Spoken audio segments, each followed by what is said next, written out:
La falsificación de billetes es un problema cada vez más común, especialmente al considerar el avance de nuevas tecnologías para cometer fraudes. ¿Cómo se puede identificar un billete falso o adulterado? El experto de la Bocar, el capitán Raúl Fuenzalida, nos acompaña aquí en Mañana en Directo para conversar más de este tema y enseñarnos quizás a reconocer un billete falso. ¿Qué tal, capitán? Buenos días. Buenos días, ¿cómo están? Para mí esto es novedad, fíjese, no hay de qué, capitán. Para mí es novedad, yo recuerdo, lo comentábamos recién, en Argentina hay mucha falsificación y recuerdo haber tenido en mi mano un billete de verdad y uno de mentira, y una vez que uno los veía uno al lado del otro era bien fácil distinguir y por lo tanto con un poquito de ojo no se caía en la trampa, pero parece que aquí estamos con tecnología más avanzada. Efectivamente, el delito de falsificación de billetes, de papel moneda, es un delito constante que está presente no solo en un momento en particular, sino que en todo momento el falsificador está intentando falsificar y realizar billetes falsos para introducirlos en el mercado. Es importante para la gente estar capacitando e instruyendo constantemente cómo detectar o cómo diferenciar un billete original de uno falso. ¿Existen, capitán, antes que me cuente el chequeo visual que se puede hacer? En algunos países, sobre todo en Estados Unidos, hay unos lápices, una especie de scripto, si me permite, esos como plumones, que se le pasan como transparente y uno raya el billete y según el color en que se ponga el billete se distingue y es muy habitual que en las tiendas le pasen a los billetes ese lapicito. ¿Aquí existe algo así? Mire, es posible determinar la presencia de un billete falso con ese elemento, no obstante es importante considerar que una persona con sus simples sentidos puede verificar que un billete es original y no falso. A ver si yo con mis sentidos lo logro. Hay tres elementos que son básicos que siempre se establecen, que son mirar, inclinar y tocar. Mirar, toda vez que los billetes chilenos tienen determinados elementos que se llaman marcas de agua, que son visibles cuando uno pone el billete a trasluz, trata o intenta ver un dibujo o un diseño que está presente en el billete y que se nota con definición, se nota en forma nítida, está con clarísimo. Los bordes absolutamente bien definidos. Aquí está la cara de...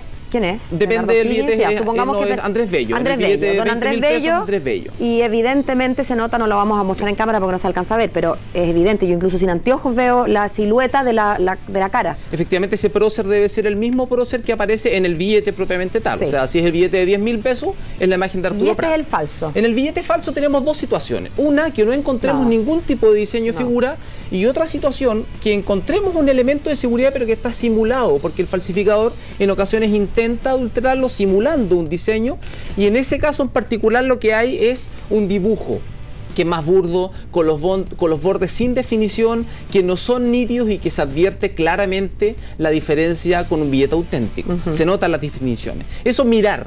Además también debemos considerar que los billetes de más alta denominación, que son el billete de 20.000 y de 10.000, son confeccionados en papel.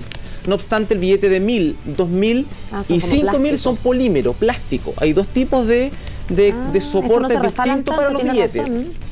Y los billetes de más alta denominación, que son el de 10.000 y 20.000, tienen una franja que está en el costado izquierdo del anverso. Es esta, a ver si se me acerca alguien. Es esta franja la que... Esa franja que si yo muevo el billete, en el interior de esa franja que se denomina 3D, hay una serie de soles que cambian de ubicación y se mueven cuando yo realizo este efecto de movimiento en el billete. ¿Ah, de veras?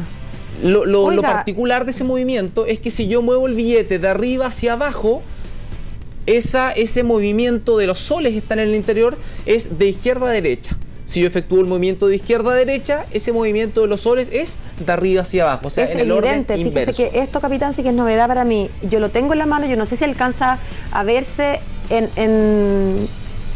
a la cámara 3, me dicen que lo muestre, mire. Bueno, si no se alcanza a ver, la gente después puede hacer el ejercicio. Porque es verdad que yo, insisto, yo soy bien corta de vista y sin anteojos es bien evidente. Uno mueve esto, mire. ¿Alcanzan a ver como en las franjitas oscuras, ese color como canela? ¿Se mueve un bichito como adentro? Son unos soles, es el atú, el sol que soles, la Tierra. Ahí ya me está pidiendo mucho, capitán, pero por lo menos basta con ver que efectivamente hay algo que se mueve. Claro, y se mueven en el sentido inverso. Si yo muevo de izquierda a derecha, esto se mueve de arriba hacia abajo. Y a ver, hagamos ¿qué pasa en el billete falso? Vamos a ver, incluso sin mover, no se mueve nada, que lo que está presente ahí es una imagen absolutamente más burda. Generalmente lo que se logró digitalizar del billete falso y se imprimió en ese Es como billete. que lo imprimieron pero sin movimiento, como quedó fijo. Sin duda, sí, es un elemento mucho más burdo y que se nota claramente esa diferencia. Ahora, capitán, al tiro una pregunta antes que veamos las otras diferencias. Si es que a mí usted me pasa un billete, yo ya tengo un billete en la mano, le hago así y se lo tiro por la cabeza. Pero si es que estoy en un cajero automático y voy a sacar 200.000 pesos, me pasan un turro de 10 billetes de estos, uno lo que hace ahí en el banco o en el cajero es esconder la plata y irse, no se va a poner a mirar el billetito ahí, claro, ¿no es cierto? La pregunta es, ¿existe en los bancos, en las personas encargadas de cargar estas máquinas, una manera de detectar de modo tal que yo, obteniendo un billete en una máquina, estoy segura de que es verdadero o podría también llegarme uno? Los hay. Hay detectores y elementos que permiten o que aseguran que los billetes que estén en el interior de cajeros automáticos sean todos auténticos, es lo esperable. No obstante, estamos frente a máquinas, a elementos tecnológicos que en ocasiones pueden generar o pueden tener algún tipo de falibilidad, por ende, hay alguna opción siempre de que nos salga a lo mejor algún billete falsificado. No es lo usual, no es lo que pasa habitualmente, pero puede ocurrir. ¿Cuál es el llamado? Si a mí me sale un billete falsificado a un cajero automático, probablemente mostrarlo a la cámara, que es el elemento más decidor que me va a permitir a lo mejor tener algún elemento de prueba. Sí, pues capitán, pero es que eso me obliga a mí a haber agarrado los 10 billetes y empezar a hacerles a todo y empezar a mostrar, y es lo que uno no quiere hacer con tan sin duda el llamado es a la confianza. O sea, el cajero automático debiese darnos billetes absolutamente originales. Distinto cuando yo hago algún tipo de transacción en el comercio informal o en un local comercial y me entregan ahí un billete, ese momento sí es importante yo revisar mi billete. Ahora, por un lado usted dice llamar a la confianza y le encuentro toda la razón, pero por otra parte, dado que, pucha, 20 lucas igual es plata, y si a mí alguien me debe 20 lucas me pasa un billete falso, perdí como en la guerra, para decirlo en castellano. ¿Por qué? Porque cuando hay billetes que están dañados, un billete bueno pero que está dañado, yo voy al banco y me lo cambian. Pero si yo llego al banco con un billete de mentira, no me lo van a cambiar. No, sin duda. Por eso es importante ese primer momento cuando yo recibo ese billete falso o recibo ese billete, porque si yo reviso el billete en el instante y detecto que se trata de un billete falso, tengo la oportunidad de replicar e inmediatamente exigir que me pasen un billete auténtico. Nuevo. ¿Qué pasa si yo me voy con ese billete falso y al día después me entero de que se trataba de un billete falsificado?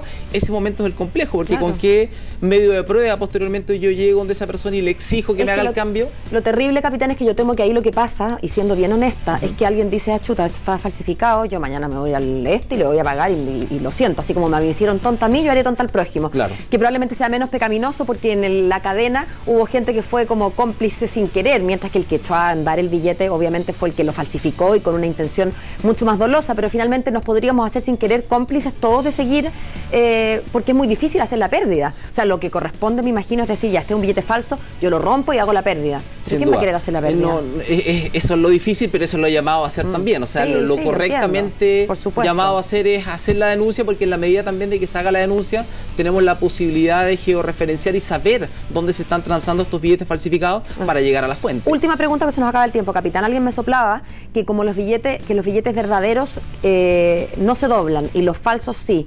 Eso se arrugan en el caso que uno les haga un doblez. ¿Eso es cierto o en el caso de los de alta denominación, dado que son de papel y no de polímero, no corre? Hay dos cosas involucradas en eso. La primera es que efectivamente los dos billetes de más alta denominación, 10.000 y 20.000, son de algodón, por ende es papel un poco más sofisticado, por supuesto, pero algodón. Y por lo tanto queda el pliegue. Sí, claro, a diferencia de lo que pasa con el plástico, que es plástico polímero, en los billetes de más baja denominación. Hay una mala práctica que se hace constantemente, que las personas arrugan el billete para verificar si este es auténtico o falso. Eso claramente es llamado a no hacerlo, porque una, no es falible, no es un elemento que sea esencialmente determinante, y lo otro, estamos deteriorando nuestros billetes. Y en la medida que yo arrugo, deterioro el billete, estoy privando a la persona que posteriormente va a tomar ese billete y va a verificar su autenticidad, va a tener menos elementos para poder darse cuenta que están los billetes falsificados. De eso, de ver los elementos de seguridad, etcétera. Capitán, muchísimas gracias. Yo por lo menos me voy a la casa con una lección. Perfecto. Porque de verdad que no tenía idea. Y le devuelvo, los dos suyos. Sí, estos son del laboratorio criminalística. Muchas gracias, hasta la próxima. Gracias a usted. Hasta luego.